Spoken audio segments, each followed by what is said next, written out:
Association, personnalité, sportif, entreprise. Le forum, c'est sur Fréquence 8. Bonjour, vous écoutez Fréquence 8. Aujourd'hui, nous recevrons Maya Mystique, influenceuse cosplayeuse à plusieurs millions d'abonnés sur YouTube, TikTok et Instagram. Comment allez-vous ? Très bien, et vous ? Ça va bien, merci. Aujourd'hui, on va parler de cosplay, de conventions et de réseaux sociaux. Et comment vous, Maya Mystique, définiriez le cosplay ?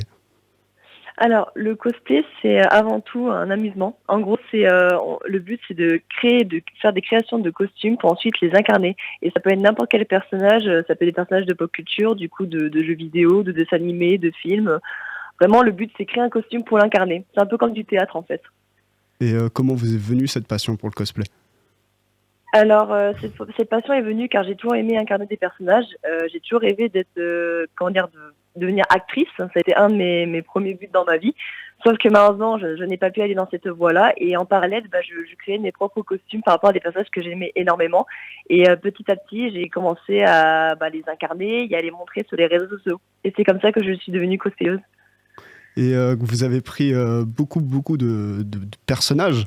On les voit sur notre écran, que je vous enverrai des photos. On a mis vos vidéos sur nos écrans. On voit beaucoup de personnages de plusieurs justement différents milieux, aussi bien du jeu vidéo que du film ou même des séries. Oui, ça touche tous les milieux en fait. Le cosplay vraiment, on peut choisir n'importe quel milieu, que ce soit des personnages de livres aussi, ou même on peut aussi créer nos propres personnages qu'on appelle des OC.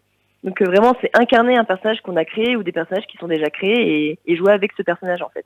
Donc on peut aussi créer des personnages entièrement originaux. C'est ça, qu'on appelle des OC. D'accord. Et sur tous les cosplays que vous avez mis sur vos réseaux, etc., quel est celui qui vous a pris le plus de temps à mettre en œuvre ? Alors, j'en ai énormément, mais celui qui m'avait pris le plus de temps, c'était Belle, dans La Belle et la Bête, la robe de Belle. Parce que moi, la particularité, c'est que mes tout débuts de cosplay, je n'avais pas forcément les moyens pour créer les costumes nécessaires. Et du coup, je faisais de la récupération. Et ma robe de Belle, elle est faite 100% de rideaux et de couvertures. Et du coup, ça a été très dur à assembler parce que malheureusement, la qualité du matériel, donc le rideau, était très compliqué à confectionner avec une machine ou à la main. Et du coup, ça m'avait pris, je crois, 2 mois pour faire la robe de Belle. Ouais, c'est vrai qu'il y a beaucoup de cosplayers qui font de la récupération. Ça permet aussi de remettre un petit peu en avant des tissus qui sont peut-être abîmés ou qui sont plus utilisables et qui étaient peut-être à la base destinés à jeter. Ça vous arrive du coup souvent de faire beaucoup de récupération ? Oui, déjà au niveau budget, c'est toujours mieux.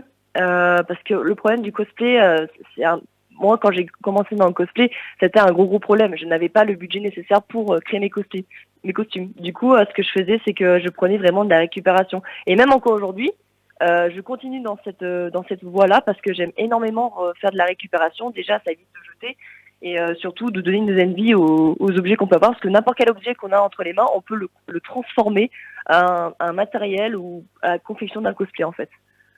Oui, c'est vrai. Et je vous ai vu souvent faire du cosplay duo, notamment avec la série Happy Tree Friends. Oui. Avec, alors je ne sais pas si je vais bien prononcer son pseudo, pourtant je la suis aussi, Yuko Oi.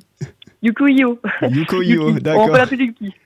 Yuki, ok. Et du coup, comment vous êtes organisé pour créer des cosplays duo ? Alors, pas forcément Happy Tree Friends, parce que j'ai vu que vous en avez fait d'autres aussi. Alors, en fait, ça avait commencé avec Happy Tree Friends. Alors, c'est juste parce qu'en fait, elle, de son côté, elle faisait du cosplay, mais moi aussi, j'en faisais. Et puis, vu qu'on se connaissait déjà de base dans la vraie vie, elle était dans mon école, donc on se connaissait depuis un bon bout de temps.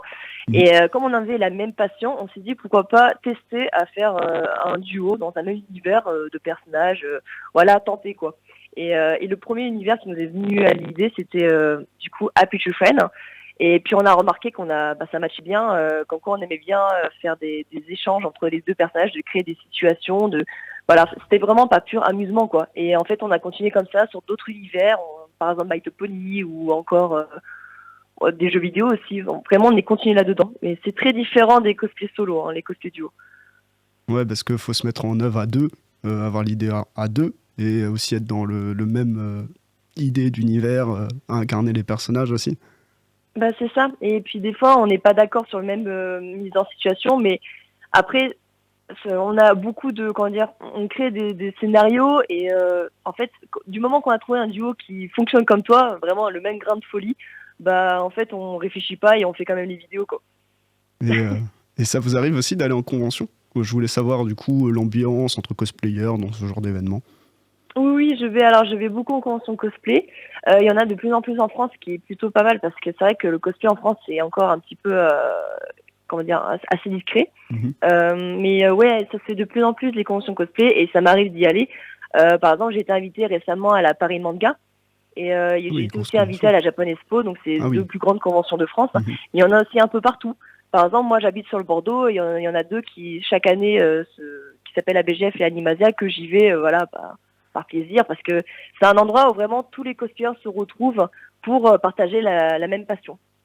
Oui, bah personnellement, je crois que je vous avais vu à Japan Expo en 2023, du coup. Il y a peut-être des chances, oui. Ouais, non, j'ai eu la chance de vous rencontrer. Et je rappelle aussi que j'organise des conventions et je redirai sur Fréquence 8 quand il y en aura, mais avec grand plaisir. C'est un grand plaisir d'y aller aussi vers la Bretagne, hein, parce que c'est vrai que les conventions vers la Bretagne, j'y suis encore jamais allée. Mais faudra pas hésiter à me dire si jamais vous allez dans des conventions en Bretagne. Puis si jamais même je pourrais vous inviter à mes conventions et puis peut-être un moment vous pourrez passer avec Yoko sur le plateau de Fréquence 8, quoi, carrément pour une interview.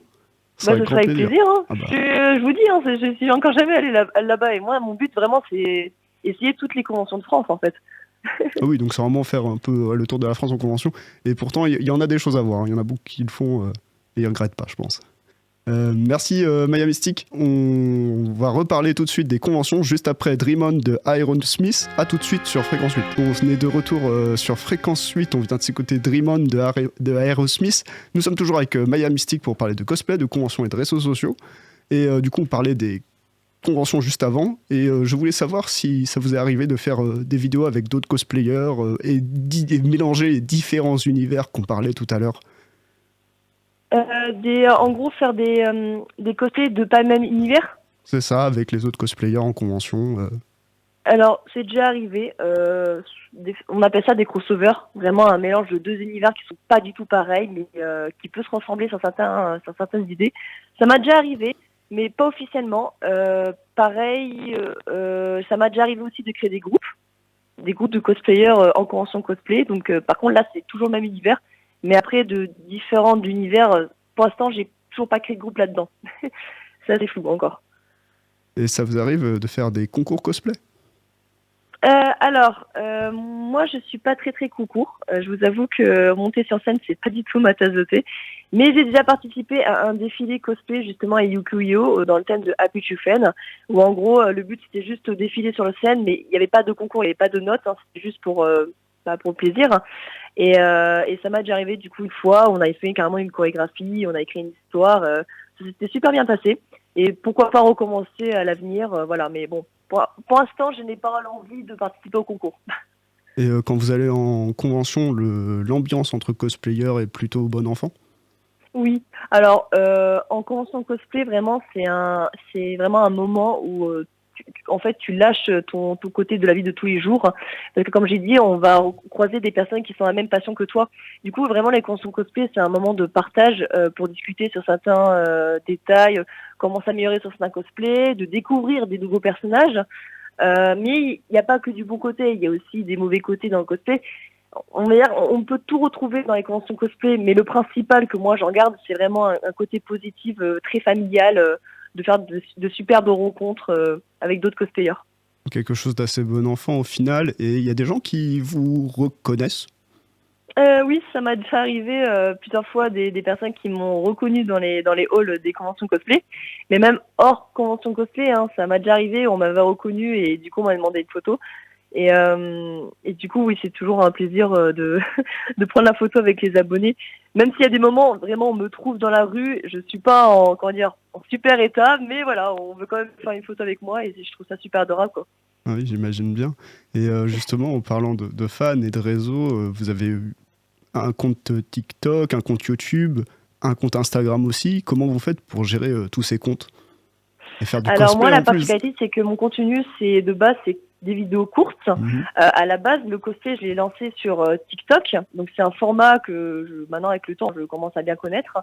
Et vu que les reels et les shorts ont commencé à se lancer aussi sur différents contenus, en gros, ça change pas grand-chose par rapport au contenu de base. Du coup, c'est une sorte de travail que j'ai l'habitude de faire, des vidéos de 15 secondes, voire 20 secondes.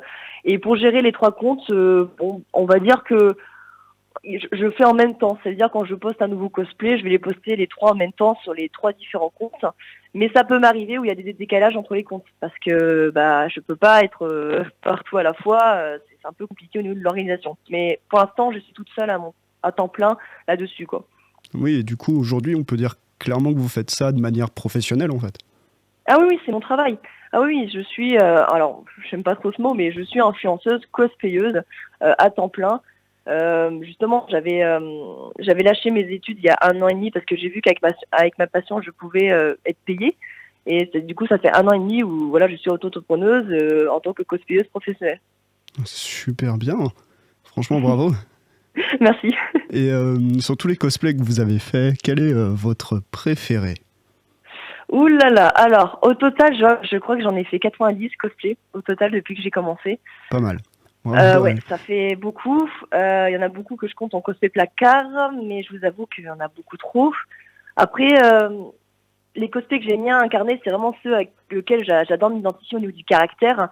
Donc par exemple, récemment, il y a Bob l'éponge. J'aime énormément ce personnage. J'allais le dire, C'est toujours un j'allais le plaisir dire. de l'incarner. J'aime bien Bob l'éponge aussi. Il me fait rire. Ah oui, non, mais Bob l'éponge, c'est vraiment un personnage, quand je l'incarne, j'ai zéro problème. Genre vraiment, c'est enfantin, quoi. Donc c'est toujours un plaisir de l'incarner. Sinon. Après, voilà, j'ai pas vraiment de cosplay préféré. Il y en a beaucoup que j'aime énormément d'incarner. Après, il y en a d'autres, j'arrive pas à choisir non plus. Il y en a que je n'aime pas non plus. Hein. Donc, ouais, là, je peux pas vraiment. C'est assez flou, quoi. Et cette année, vous allez dans quelle convention? Un peu votre planning de 2024 La pour les prochaine conventions? convention, ce sera la Manganime à Nîmes. C'est dans 2 semaines, je crois. Pas ce week-end-là, mais l'autre week-end. Hein. D'accord. Et peut-être retourner à Japan Expo. Je sais pas. À voir. La fameuse grande Japan Expo 2024. Eh C'est ça. merci pour toutes ces informations, Maya Mystique. C'était un plaisir Avec de vous plaisir. recevoir. D'ailleurs, je voulais savoir, est-ce que c'est votre première interview? Oui, en radio, oui. Ah, comme quoi. J'ai déjà eu une interview par journal, mais à la radio, non. C'est Ah bah, une on a première. l'exclusivité, visiblement. On a cette J'aurais chance. tout fait, je pense. Merci en tout cas, Maya Mystique. C'était un vrai plaisir de parler de convention, de cosplay avec vous. Et De même. Hein. merci. À bientôt sur Fréquence 8. Merci beaucoup à vous. Association, Personnalité. sportif, entreprise. Le forum, c'est sur Fréquence 8.